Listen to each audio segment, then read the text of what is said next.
উকি আসে, এমনও মানুষ আছে বমি করতে করতে রক্ত পর্যন্ত চলে আসে। দেখেন আল্লাহ পাক রব্বুল আলামিন কত মহান।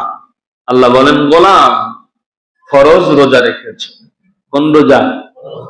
আল্লাহ বলেন, সফরে যাচ্ছ গোলাম, তোমার কষ্ট হতে পারে, যদি তোমার কষ্ট হয় আল্লাহ বলেন তুমি ফরজ রোজা ভেঙে ফেলো। সুবহানাল্লাহ বলবেন না? এই ফরজ রোজা কেউ যদি বিনা ওজরে একটা নষ্ট করে, একটা রোজা ভেঙে ফেলে, হাদিসের মধ্যে আসছে টানা তাকে কয়টা রোজা রাখা লাগে? 2 মাস এই একটা রোজার কাফারা হিসেবে 60 রোজা রাখতে হয়। যদি মাঝখানে একটা কোন রকম ছুটে যায়, আবার তাকে 1 থেকে 60 পর্যন্ত গণনা করে রোজা রাখা লাগে। আল্লাহু আকবার। তাহলে চিন্তা করেন যে একটা ফরজ রোজার কত দাম, কত মূল্য।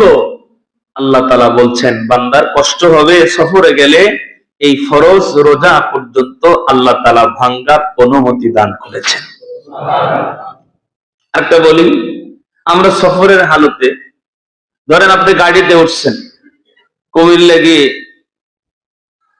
একটা রেস্টুরেন্টে আপনার যাত্রা বিরতি দেওয়া হলো 20 মিনিট। 20 মিনিটই তো দেয় বেশিরভাগ, 20 মিনিট 25 মিনিট এরকম। এখন আপনার ইস্তেঞ্জার হাজত আছে, এখন আপনার ওখানে গিয়ে জোহরের টাইম, ইস্তেঞ্জার হাজত, ওযু করে এগুলো করতে 5-10 মিনিট চলে যাবে। 10 মিনিট যদি এইদিকে যায়, এখন আপনি নামাজ পড়বেন, আবার আপনাকে খানা খাইতে হবে। আর বাংলাদেশের বাস তো এমন, বাস ড্রাইভারের কথা কি বলবি। আমরা যারা মুসলমান সফর করি সবাই তো আর নামাজ পড়ে না। গাড়িতে কিছু কিছু লোক আছে চিন্তা করে যে গাড়িতে উঠছি আজকের জন্য নামাজ মনে মা, এরকম চিন্তা অনেকে করে বোঝা যায়। নামাজ রপ্ত হয়ে গেছে যদি আমরা বলি, হঠাৎ করে এরকম বহুত হয়েছে আমার।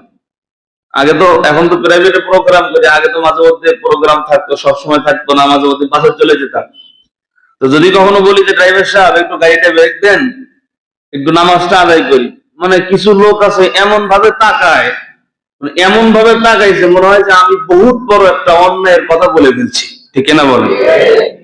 এরাও কিন্তু মুসলমান, নিজেরা তো নামাজ পড়েই না, বরং আরেকজন নামাজ পড়তে চায়, সে নামাজ পড়বে কেন এজন্য তার মন খারাপ।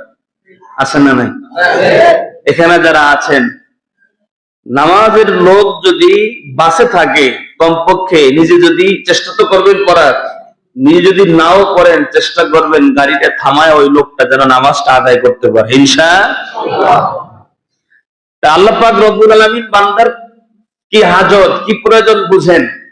এখন আপনি যদি 10 মিনিট ওযু ইস্তেঞ্জা করেন, এখন আপনার এই যোহরের নামাজের সুন্নত কয় রাকাত, ফরজ কয় রাকাত, আবার সুন্নত কয় রাকাত? 10 রাকাত নামাজ পড়তে 10 মিনিট তো লাগবে। আপনি যদি 10 মিনিট ইস্তেঞ্জার হাজত সারেন, ওযু সারেন, আর 10 মিনিট যদি নামাজ পড়েন, খাবেন কোন সময়? সময় আছে? আল্লাহ জানে। এজন্যই আল্লাহ পাক রব্বুল আলামিন বলেন যে বান্দা তুমি সফরে বের হয়েছো, মুসাফির হয়ে গেছো, এখন তোমার জন্য আমি আল্লাহ যোহরের 4 রাকাত সুন্নত মাফ করে দিলাম, এবং ফরজের পরের যে 2 রাকাত সুন্নত এটাও মাফ করলাম। আল্লাহ বলেন শুধু সুন্নত মাফ করলাম এমনটা নয়, আমি আল্লাহর ফরজ 4 রাকাত নামাজের 2 রাকাত মাফ করে দিলাম। সুবহানাল্লাহ। বান্দা এখন 2 রাকাত পড়ো, 2 রাকাত পড়লেই যোহরের 4 রাকাত সুন্নত, যোহরের 2 রাকাত সুন্নত, এবং ফরজ যে 2 রাকাত বাদ দিছো এটা সহ আল্লাহর রাসূল হাদিসে বলছেন আরো 7 গুণ বাড়ায়া আল্লাহ আমলনামায় সওয়াব লিখে দিবে।